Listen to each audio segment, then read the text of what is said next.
I'm so excited to be reading Matthew chapter 25 with you all. It's an amazing chapter, and we're on the second part where the parable of the talents is. And a talent might be different than what you think it is.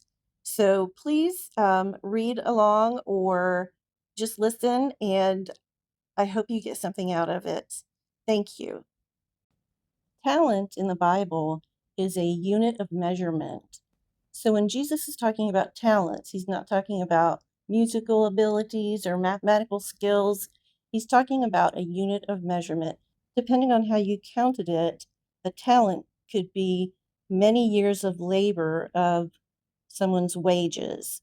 So think of it as a giant investment when we read this. Also, as you're listening to this or reading this, also think about talents or gifts that the Holy Spirit has given you, because we all have a gift or gifts.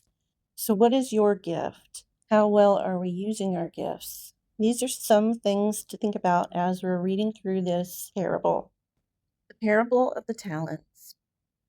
For the kingdom of heaven is like a man traveling to a far country, who called his own servants and delivered his goods to them.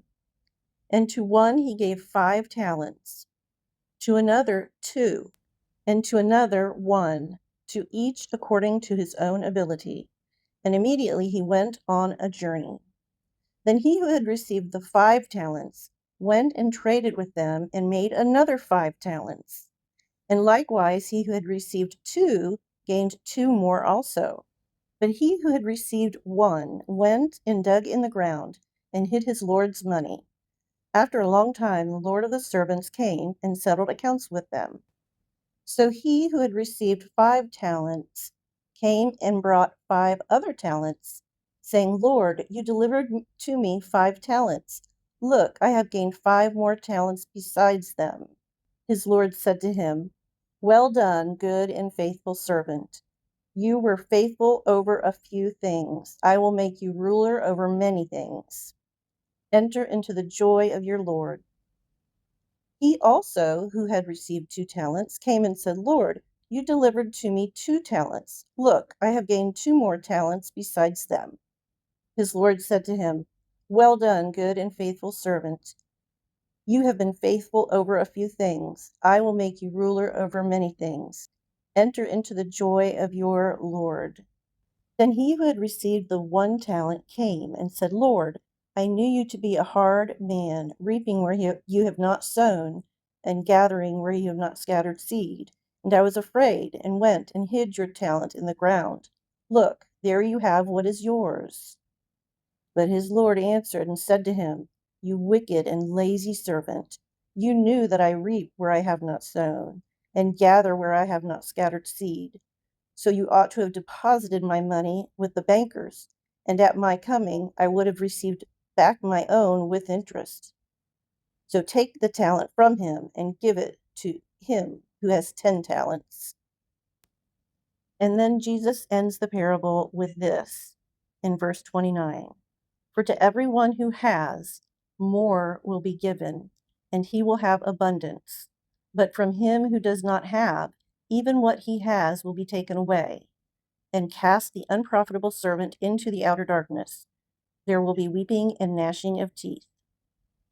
What? That sounds weird. Doesn't that sound like the rich get richer and the poor get poorer? That's why it's really important to study the Bible in context. So Jesus is not teaching that. He's not talking about money. He's talking about faithfulness. The servant who buried his talent, quote unquote, lost even the opportunity he had been given. So think of it like this. If you exercise the muscle, and I know this because I need to exercise muscles, it grows stronger. If you never use it, it weakens. Practice makes better. If you practice an instrument, you improve. That same principle applies to spirituality.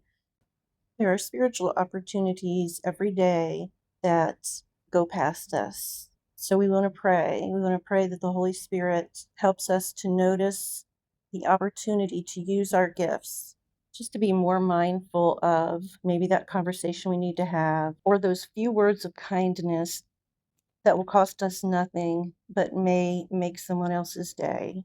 Think of it like steadfast faithfulness multiplies opportunity, but fear and neglect shrink it.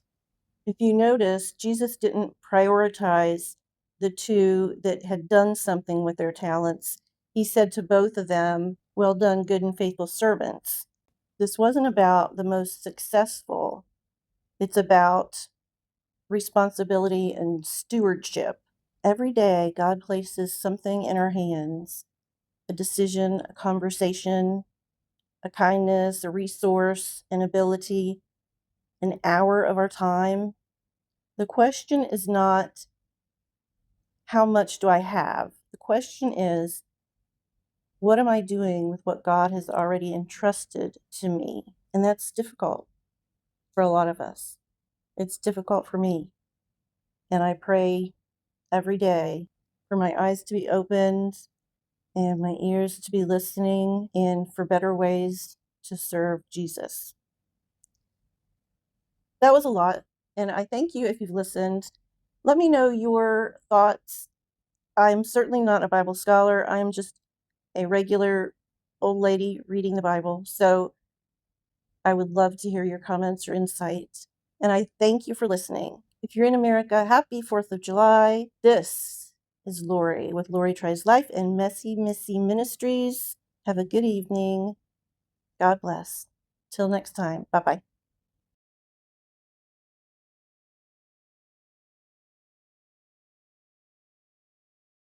bye.